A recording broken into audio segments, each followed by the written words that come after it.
This program is proudly brought to you by Nissan, the new Nissan.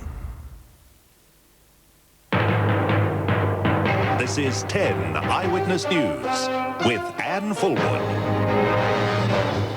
Good evening. In 10 Eyewitness News tonight, the war in Bosnia. Serb leaders say the UN peace plan is dead, but the world disagrees. The government's pay TV problems get worse, and the Blues wrap up the State of Origin series. Wishart will score!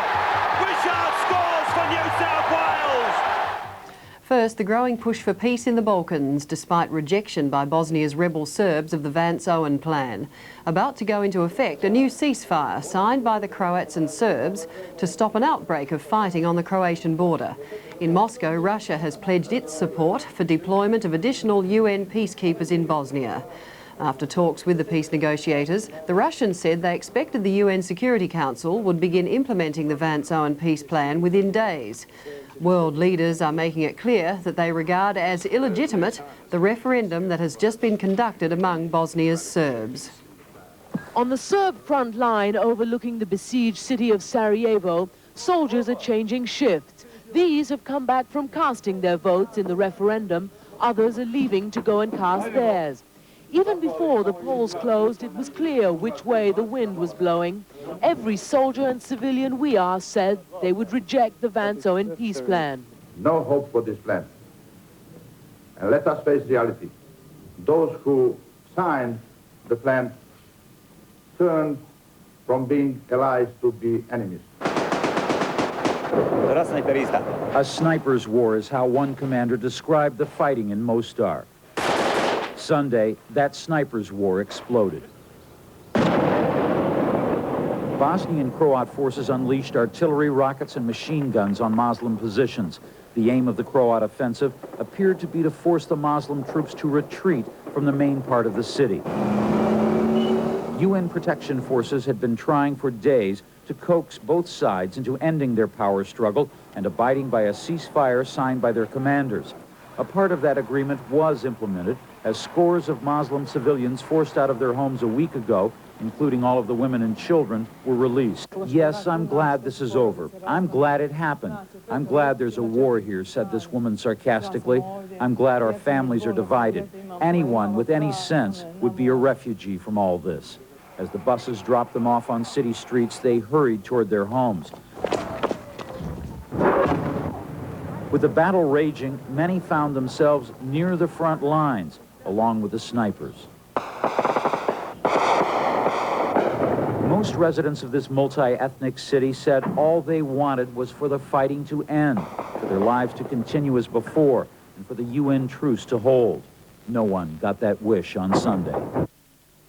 Here, the federal government has had a change of heart over its handling of pay TV. It's decided to scrap the existing tender process for microwave pay TV licences and start all over again. Embroiled in a political battle over the tender process for microwave pay TV licences, the federal government is now calling for new tenders after scrapping the previous system. Communications Minister Bob Collins says the decision was taken to avoid any further legal challenges. Earlier this year, the government suspended the tender process, claiming MDS would have an unfair head start on the satellite operators.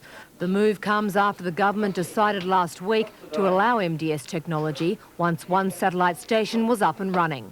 This change of heart comes on the eve of the Senate resuming. Tomorrow, the opposition plans to step up its attack over the whole pay TV affair.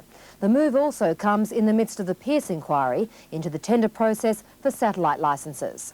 In another development, the Communications Department Chief, Graham Evans, offered to resign over his handling of the MDS tender process. The resignation comes 10 days after Christine Good, a departmental secretary, stood aside in the wake of the pay TV debacle. But the Prime Minister has stepped in, refusing to accept the resignation. While Paul Keating claims the process could have been handled with greater care, he says the department needs the strong and effective leadership which Graham Evans can offer. Stephanie Kennedy, 10 Eyewitness News. There was some good news on the economy today. Lending on new housing has hit a record high. Yet opposition leader John Hewson insists Australia is still in deep trouble. Banks and building societies are back into home lending in a big way.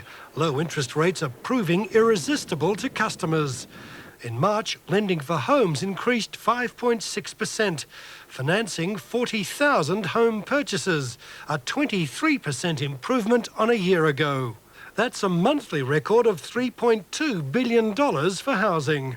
I think the industry is peaking, and we'd expect it to come off that high level perhaps later this calendar year. The Indicative Planning Council says 161,000 new homes will be built this financial year, falling to a still healthy 150,000 next year. The opposition leader was guest speaker at the HIA's national conference. Brian Howe refused to go.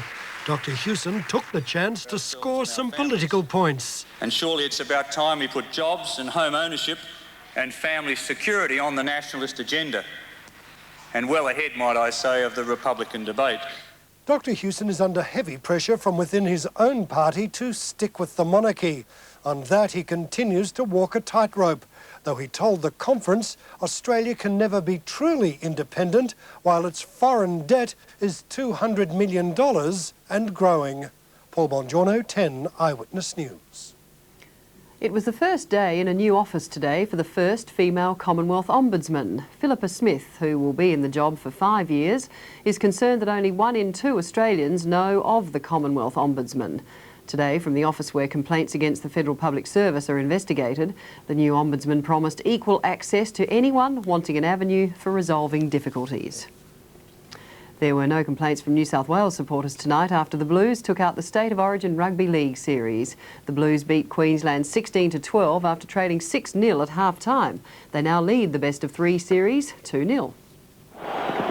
The Blues had a sellout crowd and recent history on their side. Queensland hadn't won at the football stadium since 1989, but they looked set to make the start they wanted after only 4 minutes. Kicks for the outside backs. Here's a try. No, he's offside.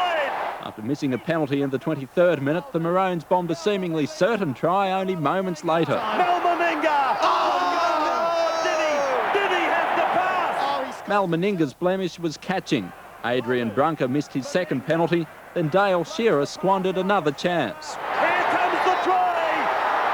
No, he's denied the try. Oh, no. Eddie Ward says he lost it. Queensland's dominance was finally rewarded a minute from the break when Meninga turned hero. Chance they've been looking for. Yes! Mal Meninga gets the try. Trailing 6-0, the Blues weren't helped when Ian Roberts didn't return after the break because of a knee injury, but it mattered little. Daly. Brasher is down injured. Daly. 6-4 to Queensland, but further good news for the Blues when a Ricky Stewart kick was touched in flight by the Maroons' Billy Moore, putting all New South Wales players on side. He'll score. The easiest of tries. Ahead 10-6, the home side's hopes were boosted by the sin-binning of Mark Coyne for a professional foul. What followed was some of the best football seen in Origin history as the Blues benefited from the one-man advantage. Eddinghausen's away. Shearer chases and makes the tackle. Andrew Eddinghausen's run set up his side's next try. Rod Wishart in for a converted 4-pointer to stretch the lead to 16-6.